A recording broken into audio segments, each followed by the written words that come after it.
Assalamualaikum warahmatullahi wabarakatuh. Kami dari kelompok 1 yang terdiri dari saya, Sri Sutarti, dan saya David Widianti. Saya Ibnu Fitri Hadiluda. Saya Aruman. Kami akan menjelaskan mengenai analisis dari e-learning. Nah, materi pertama akan saya sampaikan. Yang pertama kita akan membahas mengenai lebih dulu apa sih itu analisa. Nah, di sini ada beberapa pengertian analisa dari beberapa ahli. Yang pertama dari Groskeraf, analisa sendiri adalah suatu proses dalam memecahkan sesuatu ke dalam bagian-bagian yang saling berkaitan.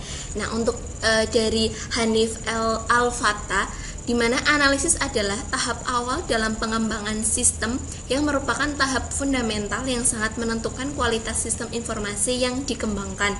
Sedangkan menurut Hussein Umar, analisa sendiri adalah suatu proses kerja dari tahapan pekerjaan sebelum riset atau percobaan didokumentasikan melalui tahapan penulisan laporan.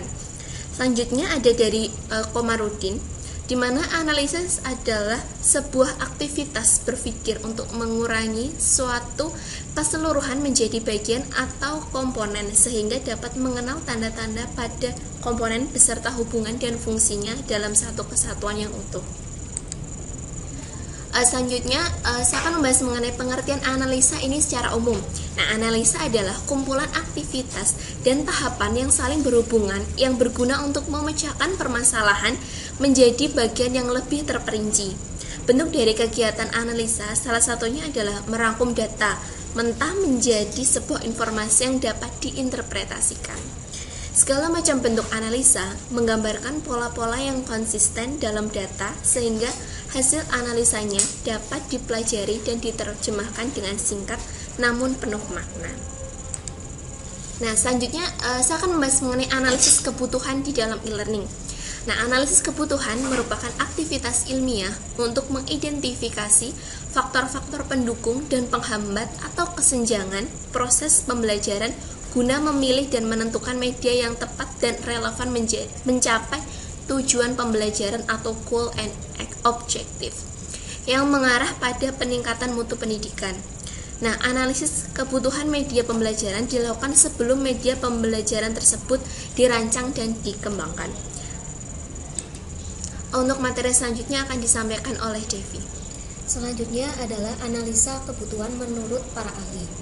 Analisa kebutuhan merupakan satu di antara banyak aktivitas kritis pada proses rekayasa kebutuhan perangkat lunak untuk memahami ranah permasalahan dari sistem yang berjalan dan ranah solusi dari sistem yang akan dibuat.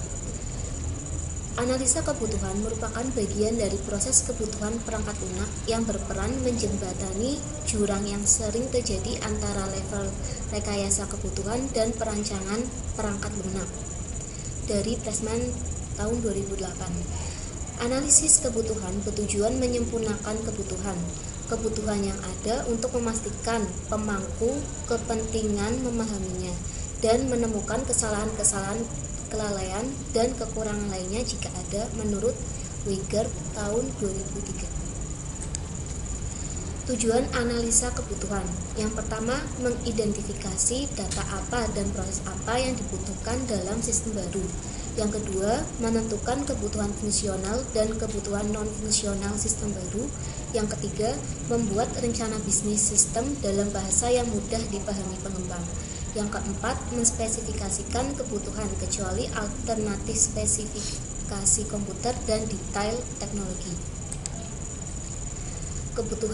Kebutuhan perangkat lunak adalah kondisi atau kemampuan yang harus dimiliki oleh perangkat lunak untuk memenuhi apa yang disyaratkan atau diinginkan pemakai. Secara kategoris, ada 3 buah jenis kebutuhan perangkat lunak. Yang pertama, kebutuhan fungsional, functional requirement, kebutuhan antarmuka, interface requirement, dan kebutuhan unjuk kerja atau performance requirement. Selanjutnya akan dijelaskan oleh Ibu. Ya, selanjutnya adalah kebutuhan fungsional. Disebut juga kebutuhan operasional, yaitu kebutuhan yang berkaitan dengan fungsi atau proses transformasi yang harus mampu dikerjakan oleh perangkat lunak.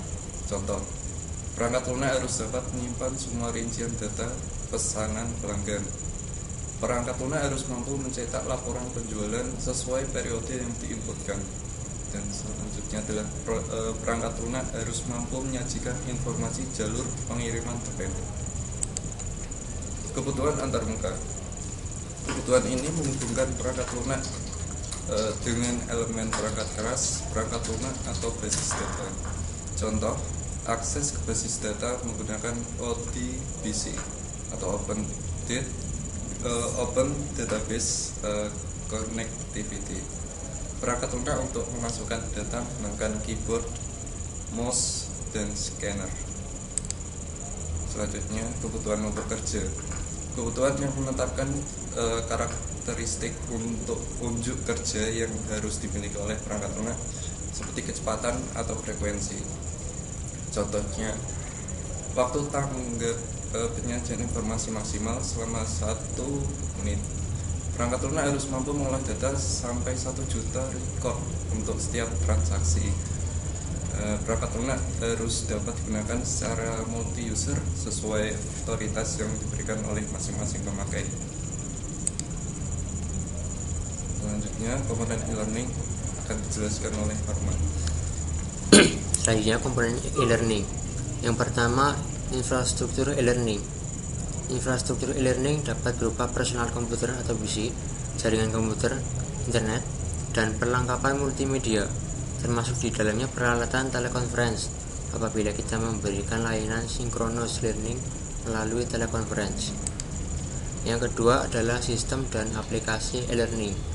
Sistem perangkat lunak yang memvirtualisasi proses belajar mengajar konvensional, bagaimana manajemen kelas, pembuatan materi atau konten, forum diskusi, sistem penilaian raport, sistem ujian nasional, dan segala fitur yang berhubungan dengan manajemen proses belajar mengajar.